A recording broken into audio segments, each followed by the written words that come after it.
by the enemies of Allah, please recite a Surah Al-Fatiha for them, their family, for all of their marhumeen, and for all of their beloved. Surah Al-Fatiha, please.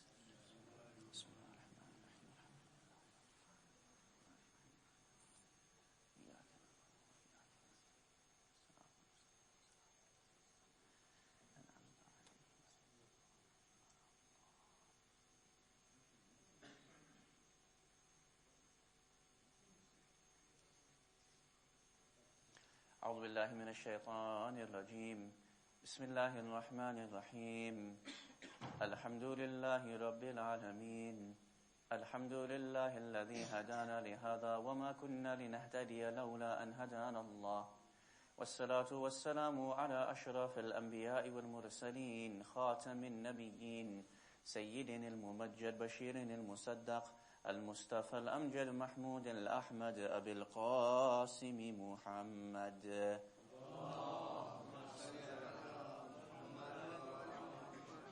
وعلى أهل بيته الطيبين الطاهرين المعصومين ولعنة الله على الظالمين من الأولين والآخرين أما بعد قالوا أمير المؤمنين علي بن أبي طالب صلوات الله وسلامه عليه لكل علة شفاء آمنا بالله صدق الله العلي العظيم وصدق رسول الكريم والحمد لله رب العالمين. Awaited Savior of humanity, Imam al-Mahdi alayhi salam, my respected elders, brothers and sisters, Assalamu alaikum jami'an wa rahmatullahi wa barakatuh. أعظم الله أجورنا وأجوركم بمصابنا أبي عبد الله الحسين صلوات الله وسلامه عليه. Our series prior to the holy month of Muharram was to look at Nahj al-Balagha and to reintroduce Nahj al-Balagha to us for two reasons. Of course, for us to be more acquainted with it, to give us the inspiration, to take the time to study it, to peruse through the books, and to learn the beauties that are found within Nahj al-Balagha. The second is for us to reacquaint ourselves with the method of the series and how eventually we want to take a text and go through this text as a community so that we all study the same things together and thus would be elevated, inshallah, in thought and in action together. As part of that, we want to now commence a new series, second series in the journey of taking our community together up by stage, inshallah. And that, as you can see from the PowerPoint presentation behind me, is a new series between now and inshallah the end of January, which will be based around issues of health and medical ethics. You and I, when we come to the masjid, when we come to the Imam Bargha, the Husayniyah, we listen to the speaker speak on any topic, we generally are told about the spiritual side of Islam. And we're often told how to have remedies and how to better ourselves spiritually. Often enough, we forget other facets of our existence, our religion, our responsibility to Allah subhanahu wa ta'ala and to our own bodies. It is good that we talk about the spiritual remedies. It is good that we talk about how to ensure that the spiritual heart is always clean. But that is one facet of our existence, not the entirety of our existence. There must be a relationship between our environment, our body, and the purity of our soul. For when the environment is pure, when the body is healthy, then so too can the spiritual heart be healthy. There cannot be one without the other. And so, in an era when most of us are living longer, when new and new resources for medicine are being found, when there is so much strain on the NHS, when all of us are seeing family members become ill, it is very important that we, in our discussions, take time to accommodate for this part of our existence. That we focus on health, we focus on the contemporary discussions about health, and to ensure that we give ourselves the best opportunity to learn about what Islam and the specialists in their fields of health are able to give us as to how to live that holistic life. And so, inshallah, we now migrate from the series of Nahj al-Balagha to a series where we talk about health, medicine, and medical ethics. So, why is this topic important? What will we cover? What will be the structure and the mode of this series, inshallah? Often we find that this particular discussion has so many different facets to it. And so, the issues of health are not based around one. The body has so many functions, so many facets to it. We need to be able to cover all of the basic functions and facets of the body. Be it the heart, be it the kidneys, be it the liver, be it the mind. And so inshallah in this series we hope to cover all the various functions and all the various facets of our body in existence. This discussion is very contemporary because if you look only a few weeks back, the head of the NHS, Simon Stevens, gave a recent, about a 25-minute speech. And it was publicized very well throughout all the media outlets. And he gave a number of issues and primarily said that between now and 2020, so we're only talking 5 odd years, it's not far. God willing, all of us will see that. Between now and 2020, there is going to be a £30 billion gap between the funding of the NHS and the deficit of the NHS. And only in the space of another 5 and a bit odd years, there's a £30 million gap, and that needs to be made up. And so he gave a number of solutions as to how he would want reform in the NHS to ensure that we claw back that gap. One of the most profound things he said, most elementary, most basic things he said, yet profound, was that the strain on the NHS is because you and I, people of this country, we do not take care of our bodies. And because of that, we place the burden on the NHS. And so, if we are able, from a younger age, institute a more healthy way of living, then as we grow, it would be more likely that we would not have to go to see doctors, to go through operations, to have to use x-rays, and so on and so forth, on a more regular basis. It's a very simple logic. If you look after yourself, you are more likely to remain healthier for a longer period of time. What we can do today is we can extend the life of someone, because we've found more and more treatments, more and more remedies, and so the average lifespan may be slightly increasing. But because of that, there is a strain on the NHS. And what we're focused on often is, well, now I have an illness, now I have a sickness, now I need to go to the doctor. If we were to look after ourselves better in the first place, then we would not have to go to the doctor as often. Looking after our own bodies, our own souls, our own existence, and of course reducing the burden on the NHS, freeing up money to be able to provide us to go into other areas, education, housing, so on and so forth. So this has a massive impact at a national level, at a whole stage of everything that we do. The reality is that we need, and I say we, as in we, this community, us, we need to have certain conversations about our existence in the 21st century. We need to talk about certain very fundamental challenges. We need to think about how our community wants to react to those challenges. For example, one of the greatest challenges upon us today in the 21st century is the issue of the ecology, the issue of the environment. Everyone's talking about it. Everyone's talking about our impact on the environment, about reducing the emissions, how much plastic we are using. We need to talk about it. We need to have an honest discussion. Ask ourselves, in this contemporary world, can we reduce our carbon footprint?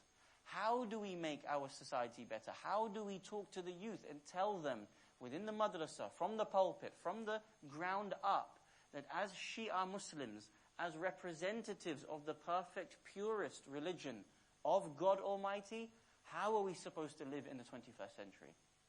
When we have niyaz here, can we slowly start to reduce the amount of plastic usage that we have? It's a discussion that we need to have. We need to talk about our role in terms of Shia-Sunni unity. We need to challenge the Shia and Sunni fanatics that are talking crazy ideas, hatred between each other. We need to think about how we're going to deal with these challenges that are on our doorstep in the 21st century. One of the most pressing concerns of us in the 21st century is our health. How we have been reduced to a very fast food lifestyle. How we have reduced ourselves to not taking care of our bodies, taking care of our minds. How we can better ourselves in that remit. And what do the experts say in regards to all of these issues of the heart, the lungs, the liver, the mind, and so on and so forth. So, in light of that, the hadith that we cited at the beginning of the lecture in the Arabic khutbah is coming to us from Amir al-Mu'mineen Ali ibn Abi Talib, salawatullah wa salamuhu alayhi. And he says to us, لِكُلِّ عِلَّةٍ شِفَاء. Or another hadith, لِكُلِّ عِلَّةٍ دَوَاء. For every disease, every type of disease, Allah subhanahu wa ta'ala has given to us a remedy, a cure. It's very powerful, isn't it? Every type of disease, illness, there is a cure. It just requires us to find it, to be aware of it. And so, in our series between now and the end of January, inshallah, the format will be as such. You will have to be bored by me for half the discussion, speaking about the formal Islamic, fiqhi, shara'an, Quranic hadith perspective. And you will also be visited by a specialist in his or her own field. And so the balance of what the medical specialist will say, and the current challenges, and what the Shar'an opinion is from our maraji', may Allah bless them all, will come together inshaAllah, and you will have both sets of opinions to be able to speak elaborately upon the challenges in regards to health, medical ethics. So what will we be talking about? For example, we will talk about mental health. We will talk about disability. We will talk about diabetes. We will talk about heart disease. We will talk about cancer. We will talk about palliative care and looking after and the treatment of people who are in the stages of the final times of their life due to ill health. We will talk about these things very openly through the texts and through the medical experts. So you will have me, inshaAllah, and the medical expert in regards to that particular field. And every Thursday up until now and the end of the series, we will have that opportunity to go through that detailed discourse. And that should be very important for us to be able to attend and encourage our friends and families. And even non-Muslims can benefit from this. How often do they hear a very detailed, succinct discourse and the importance of looking after themselves in all those various remits and facets of their health?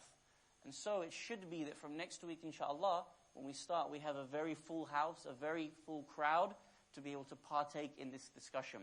Let us take the opportunity to bring all of our friends and family to partake in something as important by this. And then at the end, the goal, inshallah, is to have a medical screening program where all of us will again be able to go through and really check the status of our health and really see where we're at. And inshallah, the full series will leave us with something to move forward in, inshallah. So, what we're going to talk about this evening is more methodology. How is it that we envision dealing with this series? And it will give you a bit of an insight. Now, some of it may be a little dry, but some of it may give you an insight as to how fiqh works in regards to modern issues. Our series will include things like abortion, addiction, drugs, IVF treatment, genetic engineering. Many of the modern medical ethical questions that come up and that we're all faced with today in the 21st century. So what we want to talk about is to see how the Quran and the Ahadith impact these matters, and how when the Quran and the Ahadith are silent on the issues of health, then we resort to principles within jurisprudence, and the principles will be able to give us the answers to show us how we need to deal with many of these modern questions. So this part of the discussion, inshallah, will try to show you a number of things, just to show you that when we talk about these matters from the text, how elaborate they are, how much they have detailed, how much they have spoken. Now, the first thing for us to mention is Ahlul Bayt, salamullahi alayhim ajma'een, and the Holy Quran is a defining book and set of texts for everything in our existence. It is holistic. It is maximalistic. There cannot be, principally speaking, there cannot be an issue that we face that the Quran or the Ahadith has already not shed some light on, either to indicate towards the answer or to give us an absolute answer on the matter itself. That is our principal belief system. That is our theology. The Quran is holistic and maximalistic. The Ahadith is holistic and maximalistic. Whenever we have questions, there is something to point us in the direction of the answer. In light of that, we have so many texts that speak to us about how to live healthy lives, how to ensure that we remain strong, our bodies remain strong, so that we are full and proper, holistic human beings. I have been doing a little bit of reading into this, and I came across something very interesting a few months back. And you may have heard of this. If you haven't, take some time to read it in your own time, inshallah. This is something called the Okinawa diet. Now, Okinawa is an island off the coast of Japan. Yes? So I've just put a little map. I don't know how much of you can see it at the back, but the map on the right-hand side, there's a the map where it shows Japan in relation to the Far East and China, and then it shows you that at the directly south of Japan there is an island called the Islands of Okinawa.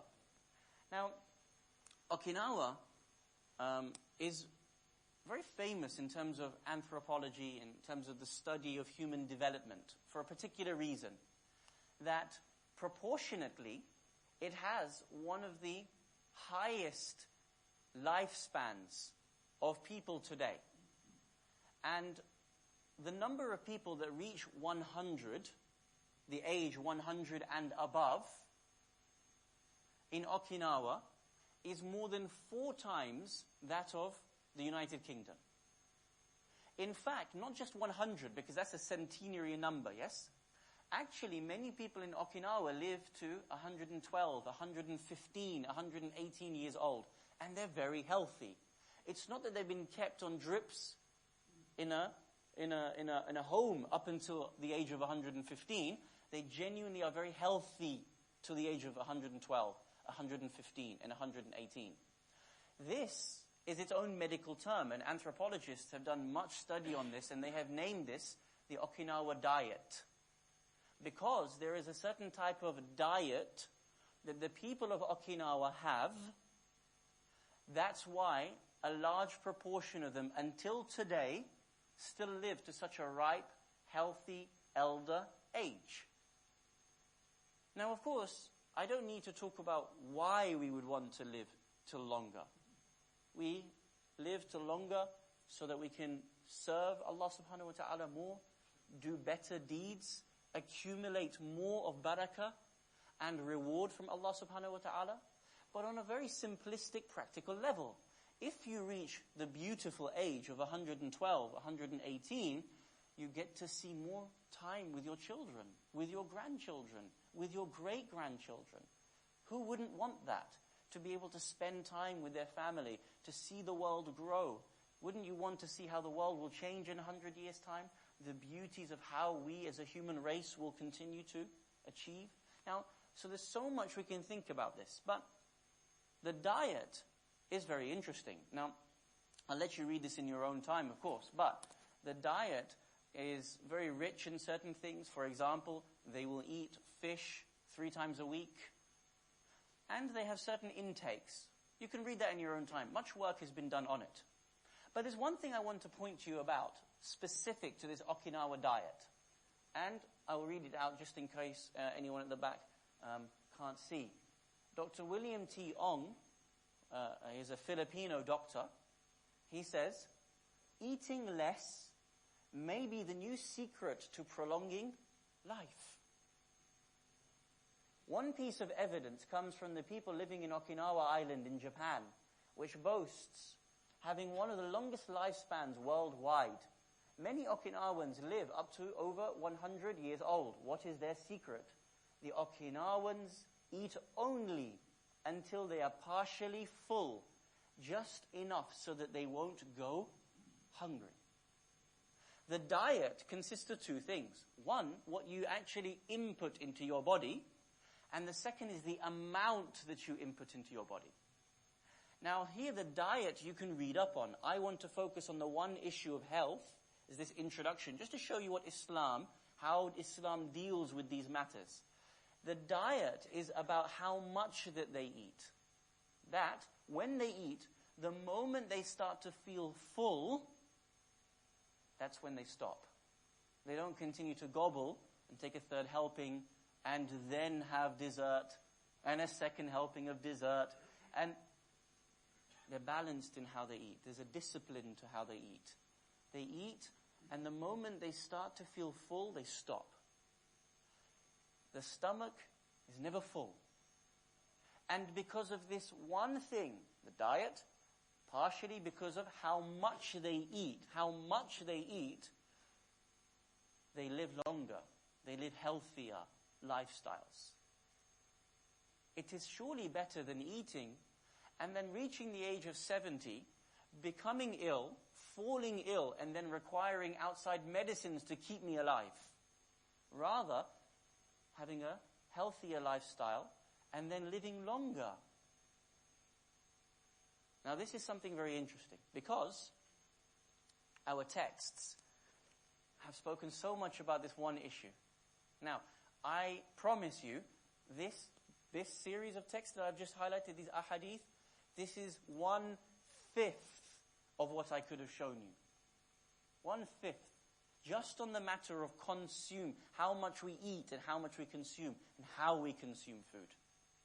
That's how much Ahlul Bayt, salamullahi alayhim ajma'in, have just spoken about this one issue of eating and diet in context to health and medicine. Let me just read the hadith for us in case anyone can't. Rasulullah Muhammad sallallahu alayhi wa alihi wa sallam is narrated to have said, a person whose consumption of food is little has a healthy stomach and a pure heart. And a person whose food is plenty has a sick stomach and a hard heart. The Prophet of Islam is narrated to have said, a person cannot fill a container worse than his stomach. The Prophet, peace and blessings be upon him, is narrated to have said, be warned against excessive food. Amir al-Mu'mineen, Ali ibn Abi Talib, salawatullahu salamuhu alayhi, is narrated to have said, a person who eats excessively, his health declines. He couldn't have said it any more clearly. It's like the people of Okinawa have been reading Ahlul Bayt. Oh wait, no they haven't. We have Ahlul Bayt. But we scoff. We eat and we eat. Yes? Amir al-Mu'mineen alayhi salam says, when a stomach is filled with even halal food, yes, permissible food, the heart becomes blinded to goodness. This is a very interesting hadith that we need to talk about another time. Rasulullah, peace and blessings be upon him and his holy family, is narrated to have said, eat when you desire and stop whilst you still desire. You see, we all get hungry. Eat. No problem. The moment you get hungry, go to the kitchen, open the pantry, open the fridge, open the freezer, go to Tesco. But stop whilst you still desire. We all know it. Well, I'm still got food in front of me. I'll take it. I have to finish the plate. No. We have to think about these things and do it the other way round. We take one plate and it's a small amount. If you're still hungry, go back for the second plate. It's no problem. What we tend to do is, we put as much as we can on the first plate, finish the entirety of the plate. I'm like this, man, I don't have power to be able to stand up under my own strength. And then the host says, you haven't eaten anything.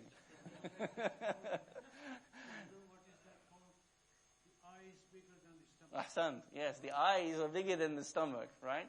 We can fill the whole table in our eyes, but we can't fill it into our stomach. We do it the other way around, yes? We fill the plate, and then, the host or mum or grandma, or, someone will say, you haven't eaten anything. Whew. Oh, man, and then the second plate comes. What happens? And then we say something really funny. We're like, you know what? I'll have a green tea because I heard green tea is good for digestion. Oh, really? Oh, now you're thinking about what you're putting into your stomach. No. Yes? So we need to think about doing things the other way around. Yes? Put small amount on the plate, finish it. If you're still hungry, no problem. Go back for a little bit more, and you'll begin to judge how much you should eat in the first and in the second plate. Eat when you desire, and stop whilst you desire. The Okinawans understood this. That's why they live so long and so healthy. The last narration I give to you, applaud a man, venerate a man who abstains from food, sleeps hungry, and has patience. Yes, he's so balanced and disciplined in the way in which he eats. Now, I've given this narration before, but I just want to tell it to you because it's such a beautiful narration to show us how Ahl al-Bayt and our scholars relive the tradition of Ahl al-Bayt, especially in regards to what I've just shown you here. Famous story I've given to you a couple of times here in these gatherings. The story is from Ayatollah Taliqani. Ayatollah Taliqani, great scholar, and he was a contemporary of His Eminence Ayatollah Sayyid Abul Qasim al-Khoi. May Allah bless him. The story says there was a meal at Sayyid al-Khoi's house. He had gathered the grand ulama in order to welcome them home and have them over for food. So there's the ma'idah, there's sitting, and Sayyid al-Khoi says, Bismillah, Faddal, you start. And Ayatollah Taliqani says, I'm not going to eat. Sorry, I'm not starting. Sayyid al-Khoi says, why can't you start? He says, there's no salt for us to start this meal with. The hadith of the Prophet says, you take 1 pinch of salt before your meal, you are alleviated of 70 diseases from the stomach. It's all there. It's all there. We don't require the anthropological study of Okinawa to tell us. He said, 1 pinch of salt at the start of your meal removes 70 diseases from the stomach. There's no salt. Sayyid al-Khoi calls one of the helpers, says, please go into the kitchen, bring salt. The helper comes out, says, Sayyidina, there's no salt in the kitchen. Ayatollah Taliqani is sitting there like this. He's like, I'm not starting.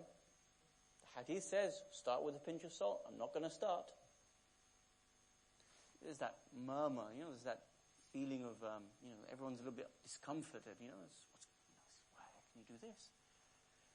Eventually, after a few seconds, Sayyid Khoi says, Sheikhna,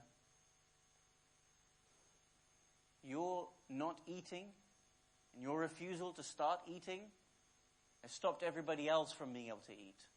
As in, if you're not eating, how can the rest of us eat? If you had wanted to practice the sunnah of Rasulullah, you should have brought salt, and then we could have all partaken in the salt. It's a good answer from Sayyid Khoi, isn't it? If you wanted to follow the sunnah, why haven't you brought the salt to the meal? Ayatollah Taliqani opens up his jubbah, pulls out a packet of salt, puts it down on the table. He says, I always carry the packet of salt with me. I just wanted to show you the importance of following the sunnah of Rasulullah sallallahu alayhi wa sallam. Very simple. It's Very simple. So we can think about these things. We have it. We have the guidance. We just need to implement it. Now, when we begin to discipline how much we eat, I know many of us who are used to 2 plates, plus a couple of desserts, and then the chai, yes? And then we lie down, for a while. I know, yes? It will take some time to discipline. Just like when you fast, if you're not regular in fasting, when Shahr Ramadan comes, the first 3-5 days are very difficult, aren't they? People get angry and they, throwing things at each other. It takes some time to get used to the discipline. So hence, I did a bit of research on this particular matter, and Irene Rubam Keller, a specialist in eating disorders, says it takes sometimes 15 to 20 meals to reset the muscle memory of the stomach. To get used to less food, and people need to trust that that will happen. Meaning that if you slowly start to reduce the amount that you eat from those 2 plates down to stopping when you feel hungry, after 15 to 20 meals, not days, 15 to 20 meals, your stomach will realign itself. And even then, you will not feel that hunger. So instead of you stopping, I'm still hungry, if you continue to do it, after that you will no longer feel hungry.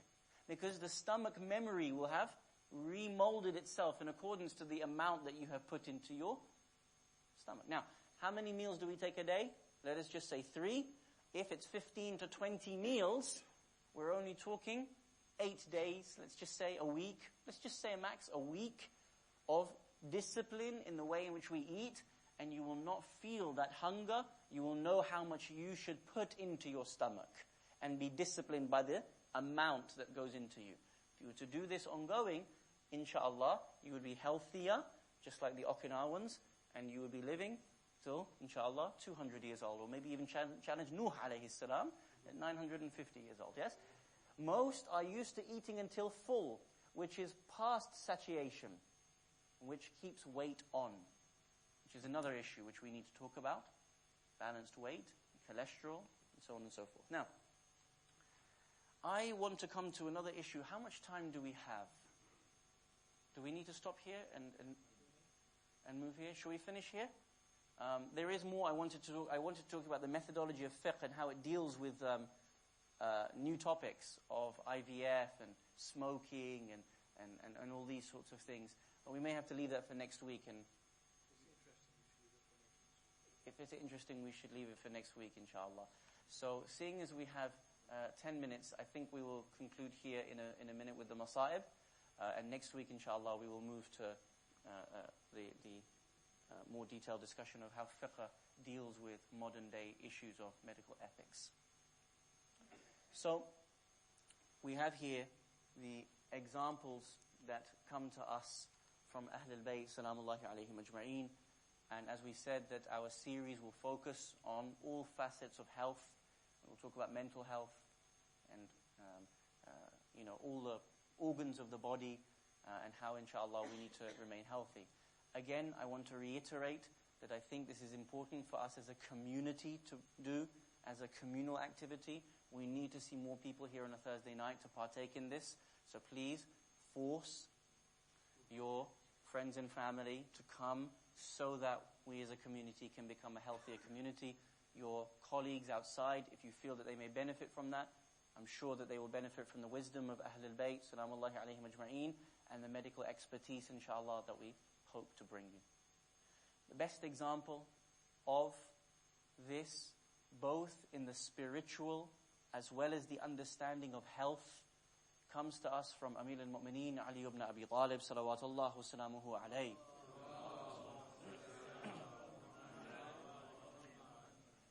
In his example, there is no other example.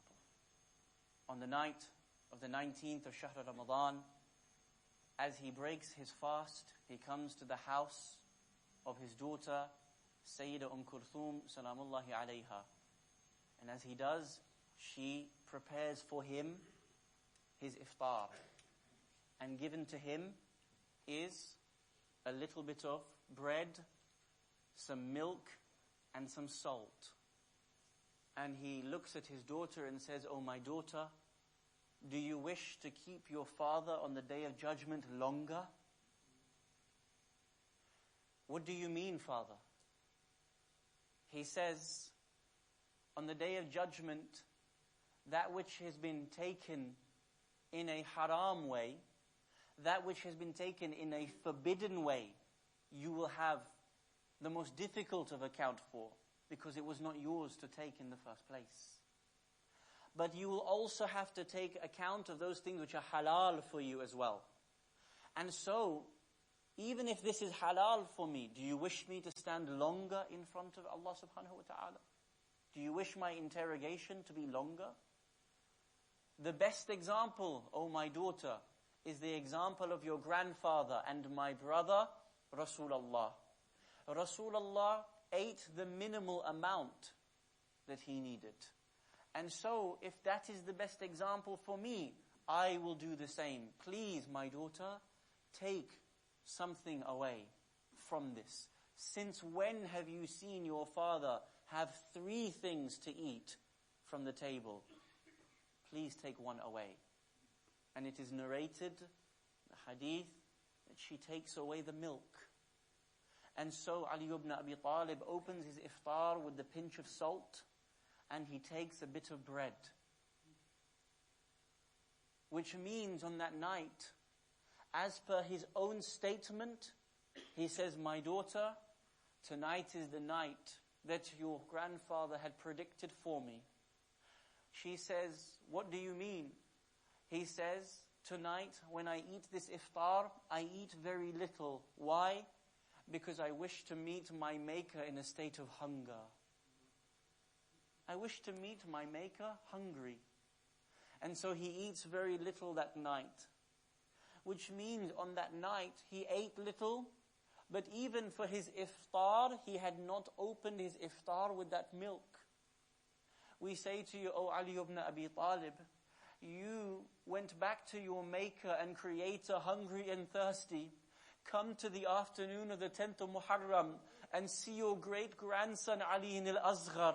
For he was hungry and he was so thirsty. You did not have that drop of milk, but neither did your great-grandson.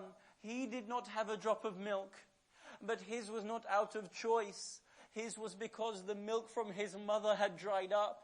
His was because he was refused a drop of water by the enemies, to the extent that when he was placed upon the ground, the burning plains of Karbala, he opened his blessed mouth, that tiny mouth.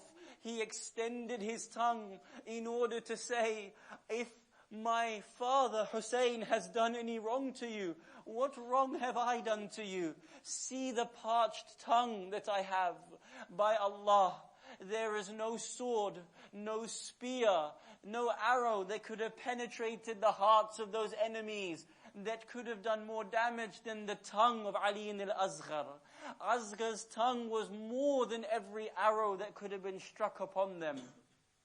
Asghar was picked up by his father and taken back into his arms. It is said that when he exited the tent, he had wrapped Asghar in a white sheet. Why?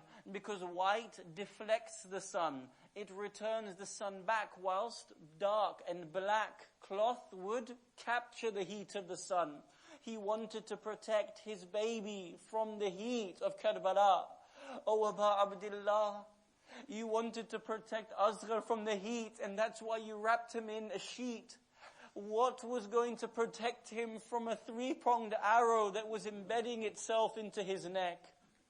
He places the arrow upon the bow. It is said that he sees the mother of Asghar walking up and down, waiting to hear the news of Asghar, waiting to find out what was to come. He places that arrow, he strikes it into the neck of Asghar. Asghar's arms said to have flapped like a bird.